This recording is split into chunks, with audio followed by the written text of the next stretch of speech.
Assalamu alaikum. So today I will discuss some MCQs from the circulatory physiology और जो मेरा main focus होगा it will be on different regulatory changes occurred in our circulatory system during the exercise to maintain the blood flow of different organs और उसके अलावा different reflex mechanisms which are present in our body to maintain the blood pressure and the blood flow to the different organ as a result of different conditions. So her MCQs में मैं किस तरह discuss करूँगा, I will read the statement, then I will tell the answer, right answer, फिर उसके बाद I will explain the answer, then I will explain the wrong answers. तो आप लोग जब मैं क्वेश्चन पढ़ूँ और उसके ऑप्शंस आ जाएँ तो आप लोग वीडियो स्टॉप करके खुद देख सकते हैं इसका आंसर क्या होना चाहिए. Then I will tell the right answer, explain it, and then I will go for the explanation of the wrong answer. So इस तरह आप लोग के at the same time 5 concepts clear हो जाएंगे. So comes to the first MCQs. So first MCQs, which of the following vascular bed experiences the most vasoconstriction in a person near the end of the 10 kilometer run? So किस organ की blood vessels की supply है उधर vasoconstriction हो जाएगी vascular bed में after 10 kilometer run? तो अगर हम देखें तो हमें ऑप्शन में है cerebral blood vessels, coronary blood vessels, exercising muscle blood vessels, intestinal blood vessels and the skin blood vessels. So at the end of the 10 kilometre run हमारी जहाँ पे वेजोकंस्ट्रिक्शन होगी वो होगी intestinal blood vessels. The reason behind it, क्योंकि intestine are responsible for the digestion of our food. So जब हम भाग रहे होते हैं आवर डाइजेशन विल स्टॉप. तो जब हमारी डाइजेशन स्टॉप होगी तो उसको ब्लड सप्लाई उतनी नहीं चाहिए होगी. दैट इज़ द रीज़न कि हमारे जो वेस्कुलर बेड है इंटेस्टाइन में वहाँ वेजोकंस्ट्रिक्शन हो जाएगी ताकि वहाँ पे कम ब्लड जाए. और जहाँ पे ब्लड ज़्यादा चाहिए, फॉर एग्जांपल एक्सरसाइजिंग मसल में ज़्यादा चाहिए ब्लड, वहाँ ब्लड जाएगा. स्किन में ब्लड ज़्यादा चाहिए to omit the heat from the body, वहाँ ब्लड ज़्यादा जाएगा. और जो कोरोनरी और हमारा हार्ट होता है, कोरोनरी ब्लड वेसल और हमारी ब्रेन की जो ब्लड सप्लाई होती है, it will remain almost the same during the exercise because इसको अपनी कंप्लीट सप्लाई चाहिए होती है at every time to perform complete function. So कौन से हमारे ऐसे ऑर्गन्स है जो स्पेयर फ्रॉम द वेजोकंस्ट्रिक्शन, यानी उनकी ड्यूरिंग एक्सरसाइज वेजोकंस्ट्रिक्शन नहीं होती, उन पे सिंपैथेटिक सप्लाई एक्ट नहीं करती for vasoconstriction. So the main organs are our heart and the brain. आपको उसकी रीज़न पता है, this are the vital very vital organs जो जिनकी ब्लड सप्लाई हमें हर टाइम मेंटेन चाहिए. ब्रेन की ब्लड सप्लाई अगर कोलैप्स हो जाएगी तो डिजीनेस और बंदा कोलैप्स हो सकता है उस टाइम. हार्ट की अगर ब्लड सप्लाई एंड हो जाएगी तो if our heart stop pumping तो हमें मायोकार्डियल इन्फाक्शन हो जाएगी as a result that will occur. Skin vasculature में क्या होता है? स्किन वेस्कुलेचर में हमारे पास जब हम एक्सरसाइज स्टार्ट करते हैं तो in very start vasoconstriction will occur. So it's a new point for you. What happens in the exercising muscle when we start exercise? और जब हमारी एक्सरसाइज हम करना स्टार्ट कर देते हैं तो हमारा सिंपैथेटिक रिस्पॉन्स एक्टिव होता है. When our sympathetic response occur vasoconstriction will occur. But जब एक्सरसाइज स्टार्ट करते हैं तो कुछ लोकल मेटाबोलाइट्स प्रोड्यूस होते हैं जो वहाँ पे ही एक्सरसाइजिंग मसल वाली जगह पे प्रोड्यूस होते हैं, which include potassium ion, adenosine, lactate, which are vasodilators. Local metabolites हैं ये और ये वेजोडाइलेटर है. They cause vasodilation in our exercising muscle. तो ये सिंपैथेटिक जो वेजोकंस्ट्रिक्शन करवा रहे होते हैं ये उसका जो इफेक्ट होते हैं वो निगेट कर देते हैं. So as a result in our exercising muscle vasodilation will occur. So comes to the next MCQ. Which of the following would be expected occur during a Cushing's reaction caused by brain ischemia? So Cushing reaction is one of the reflex response to maintain the blood pressure, or it's mainly used to maintain the supply of our brain. What is Cushing's reaction? It occurs as a result of increase in our cerebrospinal fluid pressure. When the pressure of cerebrospinal fluid increase in our brain, it causes the compression of the blood vessels of our brain. It means the cerebral blood vessels. So when it compresses the cerebral blood vessel, the blood flow to the brain is decreased. Now brain will sense कि why my blood flow is decreased. When जब उसका blood flow decrease होगा, it will discharge sympathetic nervous system will start to discharge, as a result of which blood pressure will try to maintain. So क्या होगा यहाँ पे आप लोग देख सकते हैं ऑप्शन डी को, increase in sympathetic activity.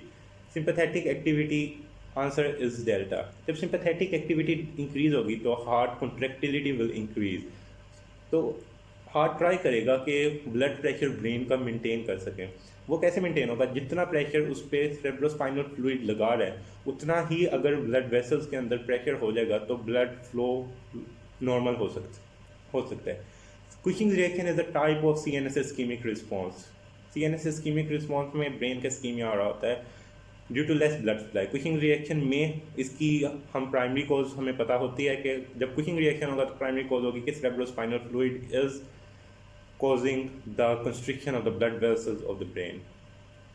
So next MCQ, which of the following vasoactive agent is usually the most important controller of the coronary blood supply? So what's our coronary blood supply's main regulator? Options are adenosine, bradykinin, prostaglandin, carbon dioxide, and the potassium ion. So adenosine, which is in alpha option, is the main regulator of our coronary blood flow. Others are bradykinin, prostaglandin, carbon dioxide, potassium ion. These all are vasodilators. But अगर हमसे regulator heart का पूछा जाए तो it's alpha adenosine. हमारे different organs में different regulators हैं जो लोकल मेटाबोलाइट्स हैं और डिफरेंट ऑर्गन में वो डिफरेंटली एक्ट करते हैं। तो आपने याद रखना है कि अगर heart has adenosine for its regulation. मैं बाकी ऑर्गन्स का भी डिस्कस करूँगा। If a person has been exercising for 1 hour, which of the following organ will experience the smallest decrease in blood flow?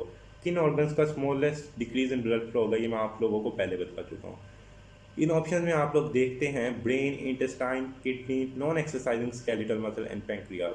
तो आंसर विल बी ब्रेन, क्योंकि brain को blood supply normal require है और उस पर sympathetic activity act नहीं करेगी, because उसकी ब्लड सप्लाई अगर कोलैप्स होगी then the person will collapse. In which of the following situation is pulmonary blood flow is greater than the aortic blood flow? So pulmonary blood flow कब ज़्यादा होगा? So अगर हम option number 3 देखें, Charlie, left to right ventricle stent, what it means कि हमारे पास ventricular septal defect है। In this septal defect blood from left ventricle is moving towards the right ventricle, यानी राइट वेंट्रिकल में ज़्यादा ब्लड जा रहा है। So blood flow towards the pulmonary circulation will obviously increase because of right ventricle में ज़्यादा blood है। तो इस left to right ventricle shunt normal adult में आप लोगों को पता है कि हमारे पास almost blood flow will be equal. In fetus our blood flow in lungs होता ही नहीं है because in fetus our lungs are not active. When a baby is born then its lung starts to work. Then comes to the delta option, right to left ventricle. तो right से left ventricle में अगर होगा तो aortic blood flow will increase. Right ventricular failure in E option, ये इसलिए नहीं हो सकता जब right ventricle का failure हो जाएगा तो how our heart will pump, हमारा heart pump ही नहीं कर पाएगा blood. Administration of positive inotropic agent. Inotropic agent क्या होते हैं? Which increase the contraction of our heart, जो हमारे हार्ट की कॉन्ट्रैक्टिलिटी को इंक्रीज करते हैं।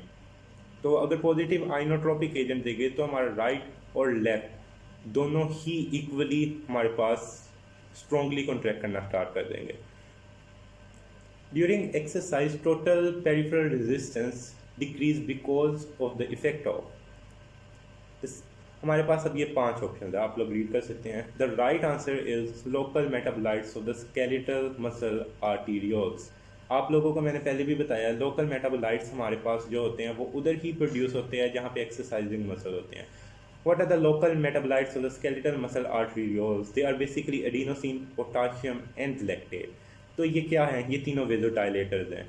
Why vasodilators are required? क्योंकि तब सिंपैथेटिक सिस्टम एक्टिव हुआ होता है ड्यूरिंग एक्सरसाइज और सिंपैथेटिक सिस्टम ने करवानी होती है वेजो कंस्ट्रिक्शन। अगर वेजो कंस्ट्रिक्शन हो जाएगी तो blood flow in our skeletal muscle will decrease, but हमें वहाँ पे ब्लड फ्लो इंक्रीज चाहिए क्योंकि हमें वहाँ पे continuous supply of oxygen require है। So how our blood flow toward these skeletal muscle will be maintain? वहाँ पे वेजो डायलेशन हो जाएगी बाय लोकल मेटाबोलाइट्स और वहाँ पे ब्लड फ्लो मेंटेन हो जाएगी। बाकी अगर हम ऑप्शंस देखें तो ये सारी ऑप्शंस गलत बनती है। आप लोगों को ये सारे कॉन्सेप्ट पीछे मैं एक्सप्लेन कर चुका हूँ। Carbon dioxide regulates the blood flow to which of the following organ? जैसे आप लोग अभी एडिनोसिन का पढ़ के आए हैं कि वो किस ऑर्गन की ब्लड सप्लाई को मेंटेन करता है? It will maintain the blood supply of heart, वहाँ का लोकल रेगुलेटर है। तो कार्बन डाइऑक्साइड अब किस ऑर्गन का लोकल रेगुलेटर है? हमारे पास ऑप्शंस अगर हम देखते हैं तो हमारे पास ऑप्शंस में heart, skin, brain, skeletal muscle at rest and the skeletal muscle during exercise. तो carbon dioxide is the main regulator of our brain. अगर हमारे ब्लड फ्लो ब्रेन में डिक्रीज हो जाएगा then carbon dioxide in our cerebral blood will increase, तो our brain will sense that carbon dioxide is increased, then it will increase the blood flow towards the brain. As a result वो carbon dioxide वहाँ से remove होकर heart में आएगी, वहाँ से lungs में जाएंगी और लंग्स से वो बॉडी से बाहर निकल जाएगी। हार्ट का आप लोगों ने देख लिया था एडिनोसिन है। तो बाकी चीज़ों का क्या होता है, बाकी ऑर्गन्स का क्या होता है, वो यहाँ पे मैं डिस्कस करता हूँ। The main regulator vasodilator in heart are, और रेगुलेटर जो है जो ब्लड फ्लो के, वो एडिनोसिन और hypoxia in case of heart. Exercising skeletal muscle में क्या है, in exercising skeletal muscle as I discuss earlier, three main vasodilators, local metabolites, adenosine, lactate and the potassium ion. Skeletal muscle at rest में क्या है, skeletal muscle अगर rest में है then sympathetic nervous system will be responsible for the maintenance of the blood flow towards the skeletal muscle. What is the main regulator of the skin? So, skin is mainly regulated by the sympathetic nervous system rather than by the local metabolite. So, it is not, its blood supply is not maintained by the local metabolite as is maintained by adenosine and hypoxia in heart. Adenosine जिसमें से local vasodilator है या local regulator है। Exercising muscle में adenosine, lactate and potassium, आपको brain में बताया carbon dioxide. तो स्किन में हमारे पास सिंपैथेटिक एक्टिविटी सिर्फ होगी। Blood flow to which organ is controlled primary by the sympathetic nervous system rather than by local metabolites. तभी कि मैं आप लोगों को बता के हटाऊँ कि कौन सा ऑर्गन हमारा सिर्फ sympathetic nervous system primarily control करता है। It's our skin, heart by adenosine, brain by carbon dioxide, skeletal muscle during exercise by adenosine, lactate and the potassium ion. Which of the following parameter is decreased during moderate exercise? So these are the options. So what's the right answer in it? So the right answer is E, total peripheral resistance. Why? जब हम moderate exercise करेंगे तो हमारे पास blood flow different organs को हमें maintain करना है और हमें ब्लड सप्लाई जो है एक्सरसाइजिंग मसल्स की भी मेंटेन करनी है। So how it will be maintain, it will be maintain by vasodilation. जब वेजोडाइलेशन होगी तो वहाँ की ब्लड फ्लो इंक्रीज हो जाएगा। एट्रियो वाई alpha is wrong, arteriovenous O2 difference. So arteriovenous O2 difference किस तरह इंक्रीज होगा, क्योंकि अब बाकी जो चार गलत ऑप्शन है उसमें सब वो वाले सारे पैरामीटर्स इंक्रीज हो रहे हैं, सिर्फ TPR ऐसा पैरामीटर था जो डिक्रीज हो रहा था।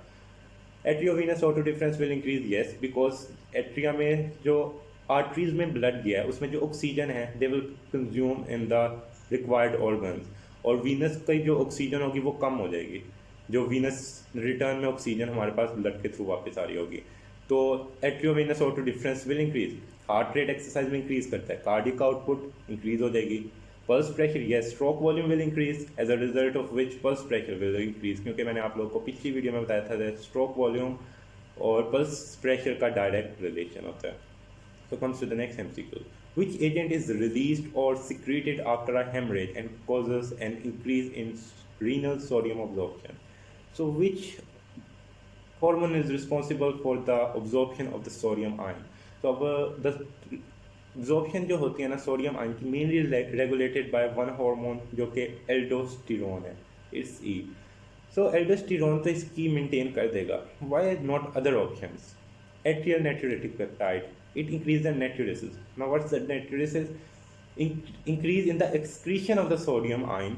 तो एट्रियल नेट्रियूरेटिक पेप्टाइड करता है वो। अगर एक्सक्रीशन इंक्रीज करनी हो, यहाँ पे रीअब्जॉर्प्शन इंक्रीज करनी थी, तो वो एल्डोस्टेरोन था। ADH is responsible for the absorption of water. बाकी the options are not relevant to this MCQs. An increase in atrial pressure results in which of the following? Atrial pressure है यानी atrium का pressure के बारे में बात हो रही है। सो एट्रिया का प्रेशर अगर इंक्रीज हो जाएगा तो एज अ रिजल्ट कौन सा फिनोमिना इन चार ऑप्शन में से होगा? So the answer is delta, increase in heart rate. How our heart rate will increase? जब हमारा एट्रियल प्रेशर इंक्रीज होता है as a result of the increase in the blood volume, so our Bainbridge reflex will activate. So when the brain bridge reflex will activate, what happens that our atrial natriuretic peptide will increase और हमारा heart contractility will increase as well. ये दोनों चीज़ें increase होती है as a result of which हमारे body में से सोडियम एक्सक्रीट होगा ताकि ब्लड वॉल्यूम मेंटेन हो. सो जब ब्लड वॉल्यूम मेंटेन होगा तो एट्रिया पे प्रेशर भी मेंटेन हो जाएगा. As a result everything will normalize. So increase in heart rate हमारे पास होगा, why, due to activation of Bainbridge reflex, ये पूछा जा सकता है। Why not alpha decrease in plasma atrial natriuretic peptide, अगर अल्फा में होता है increase in plasma atrial natriuretic peptide तो ये ठीक होता। इंक्रीज इन बाकी दो option are not relevant to this. An increase in atrial pressure causes the increase in heart rate by a nervous reflex which is called as brain bridge reflex। तो आप लोगों को कुछ रिफ्लेक्स फिंगर टिप्स होने चाहिए which are baroreceptor reflex, chemo reflex, Bainbridge reflex, Cushing's reaction, CNS ischemic response. इनकी एक एक मेन कैरेक्टरिस्टिक मैं बता देता हूँ। बैरोरिसेप्टर रिफ्लेक्स सबसे जो क्विकली एक्शन में आता है, सबसे क्विक रिस्पॉन्स जिस रिफ्लेक्स का है वो है हमारे पास baroreceptor reflex. Bainbridge reflex due to increase in the blood volume, जब हमारे एट्रिया सेंस करते हैं कि ब्लड वॉल्यूम इंक्रीज हो गया है। Cushing's reaction due to increase in cerebrospinal fluid और CSF प्रेशर, जिसकी वजह से हमारी ब्रेन्स में आर्टरीज कंप्रेस हो जाती है। Then come to the CNS ischemic response. CNS ischemic response को लास्ट डिच स्टैंड भी कहते हैं, जब हमारा 50 मिलीमीटर ऑफ Hg से हमारा ब्लड प्रेशर कम हो जाता है 60 मिलीमीटर ऑफ Hg से, तो our CNS ischemic response will activate its last ditch stand। जब सारे रिफ्लेक्स काम करना छोड़ देते हैं, कोई उम्मीद नहीं रहती, then our CNS ischemic response will take the responsibility। It's very strong reflex। अगर ये भी मेंटेन नहीं कर सकता तो then a person will collapse and he will die। तो ये 20 मिलीमीटर ऑफ Hg तक ट्राई करता रहता है to maintain the blood pressure। और इसके अलावा कीमो रिसेप्टर रिफ्लेक्स है, वो आगे डिस्कस हो जाएगा। वो हमारे ऑक्सीजन और कार्बन डाइऑक्साइड की कंसंट्रेशन जो प्लाज्मा में होती है उसको इंटरप्रेट करता है और उसके अकॉर्डिंग हमारा ब्लड फ्लो मेंटेन करता है। Auto regulation of the tissue blood flow in response to increase in arterial pressure occur as a result of which of the following. Auto regulation यानी खुद ब खुद ब्लड फ्लो हमारे different organs की कैसे maintain होगी। So come to the answer, तो इसमें हमारे पास कौन सा ऑप्शन करेक्ट होना चाहिए? It will be C, excess delivery of the nutrients such as oxygen to the tissue. जब हमारी इंक्रीज होगी आर्टीरियल सप्लाई तो क्या होगा, हमारे पास ऑक्सीजन की डिलीवरी इंक्रीज होगी। As a result of the increase of delivery of oxygen to the tissue what will occur, हमारे पास ऑक्सीजन की डिलीवरी इंक्रीज होगी, our arterioles will constrict. When our arterioles will constrict as a result वहाँ पे blood supply decrease हो जाएगी। So decrease in arterial pressure, तो auto regulation of the arterial pressure will occur. बाकी अगर option हम देखें जो रॉन्ग है, alpha decrease in vascular resistance, it means वहाँ पे ब्लड सप्लाई इंक्रीज हो जाएगी तो आर्टीरियल प्रेशर और इंक्रीज हो जाएगा। डी ऑप्शन की भी सेम सेंस है। डिक्रीज इन टिश्यू मेटाबॉलिज्म, अगर टिश्यू मेटाबॉलिज्म डिक्रीज हो जाएगा तो फिर भी वहाँ पे ब्लड सप्लाई उसको मेटाबॉलिज्म को मेंटेन करने के लिए तो इंक्रीज रहेगी। The increase in tissue oxygen concentration को strict the arterioles and return the blood and nutrient delivery toward the normal level. तो यही इसका आंसर है। Next, blood flow to a tissue remains relatively constant despite of a reduction in arterial pressure, autoregulation. Which of the following would be expected to occur in response to the reduction in arterial pressure? तो reduction of arterial pressure में क्या होगा? तो what's the right answer here? Its right answer is delta, decrease vascular resistance। इन्होंने पूछा कि arterial pressure जब कम होगी तो कौन सा चीज़ auto regulation होगी? Decrease in vascular resistance, yes, because TPR जब डिक्रीज होगी वहाँ पे ब्लड फ्लो इंक्रीज होगी, तो आर्टीरियल प्रेशर अगर रिड्यूस हुआ तो वो मेंटेन हो जाएगा। So the best way to maintain the arterial blood pressure is to decrease the vascular resistance, ताकि वहाँ पे ब्लड जा सके। अब ये जो 3 पॉइंट्स मैं एक्सप्लेन करूँगा, व्हेन CO2 और इंक्रीज और O2 decrease in our plasma, तो क्या इफेक्ट्स होते हैं? O2 के डिक्रीज होने का और CO2 के इंक्रीज होने का सेम इफेक्ट होता है, तो क्या इफेक्ट्स होते हैं? इंक्रीज इन आर्टीरियोलर डायमीटर, ताकि वहाँ पे ब्लड फ्लो मेंटेन हो सके। डिक्रीज इन वेस्कुलर रेजिस्टेंस, ताकि वहाँ पे ब्लड फ्लो ऑब्वियसली इससे भी मेंटेन होगा। इंक्रीज इन वेस्कुलर कंडक्टेंस, ताकि वहाँ पे ब्लड फ्लो की कंडक्टेंस ज़्यादा हो सके। इस MCQs में हम जो मेन फोकस करेंगे वो ये रेड लाइंस को करेंगे। His mean blood pressure is 65 millimeter of Hg and his heart rate is elevated as a result of activation of chemoreceptor reflex. What is chemoreceptor reflex? It senses the concentration of CO2 and oxygen in our blood. तो अगर वो increase या decrease हुई होगी तो ये reflex active हो जाएगा। और ये रिफ्लेक्स यूजुअली कब एक्टिव होता है? ये रिफ्लेक्स सब एक्टिव होता है जब हमारा जो blood pressure 80 millimetre of Hg से कम हो जाए। सो अब हमने इस क्वेश्चन में इन्होंने, अगर आप पूरी स्टेटमेंट रीड करें तो आप लोगों को पता लगेगा, इन्होंने इस क्वेश्चन में हमसे ये पूछा हुआ है कि ऑक्सीजन, कार्बन डाइऑक्साइड और हाइड्रोजन में कौन सी चेंजेस ऐसी चेंजेस है जब ये वाला रिफ्लेक्स सबसे ज़्यादा एक्टिवेट हो जाएगा, यानी कब ये सबसे ज़्यादा स्ट्रांगली एक्टिव होगा। सो जब कार्बन डाइऑक्साइड प्लाज्मा में इंक्रीज होगी, ऑक्सीजन प्लाज्मा में डिक्रीज होगा और हाइड्रोजन प्लाज्मा में इंक्रीज होगा, तो ये रिफ्लेक्स सबसे ज़्यादा स्ट्रॉन्ग एक्टिवेशन होगी, क्योंकि इसने कार्बन डाइऑक्साइड को हमारे ब्लड में कम करना है प्लाज्मा में, इसने ऑक्सीजन को प्लाज्मा में ज़्यादा करना है और इसने हाइड्रोजन को भी प्लाज्मा में कम करना है, बिकॉज अगर हाइड्रोजन और कार्बन डाइऑक्साइड ज़्यादा होगी तो it will cause acidosis. So CO2 will increase, O2 decrease और हाइड्रोजन इंक्रीज। ये तीन चीज़ें हमारे प्लाज्मा में जब होगी, प्लाज्मा कंसनट्रेशन इन चीज़ों की इस तरह हो जाएगी तो कीमो रिसेप्टर विल एक्टिवेट और वो सबसे ज़्यादा स्ट्रांगली एक्टिवेट होगा। और ये कब एक्टिवेट होता है? When our blood pressure decrease from 80 millimetre of Hg। Next MCQ, इसमें भी हम आखिरी 3 लाइंस को फोकस करेंगे, बाकी आप लोग खुद पढ़ सकते हैं। Which of the following sets of cardiovascular changes is most likely to occur in response with the activation of the baroreceptor.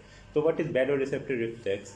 ये जब हमारा ब्लड प्रेशर डिक्रीज होता है तो carotid body will detect the decrease in arterial pressure as a result of which sympathetic discharge will occur। तो baroreceptor में इधर क्या होगा? What happens to the sympathetic nerve activity? Sympathetic nerve activity will increase. What results? Strength of cardiac concentration को क्या फर्क होगा? When our sympathetic activity will increase, strength of our cardiac contraction will increase, because sympathetic activity increase the contractility of our heart and increase the resistance of the blood vessels, increase the heart rate। तो ये सब कुछ होगा। What happens to the mean circulatory filling pressure? When sympathetic activity will increase, venoconstriction will occur. When the venoconstriction will occur, venous return will increase. As a result of increase in venous return, our mean circulatory filling pressure will increase because it depends on the venous return। So ये सब कुछ increase होगा। So this is all about the MCQs।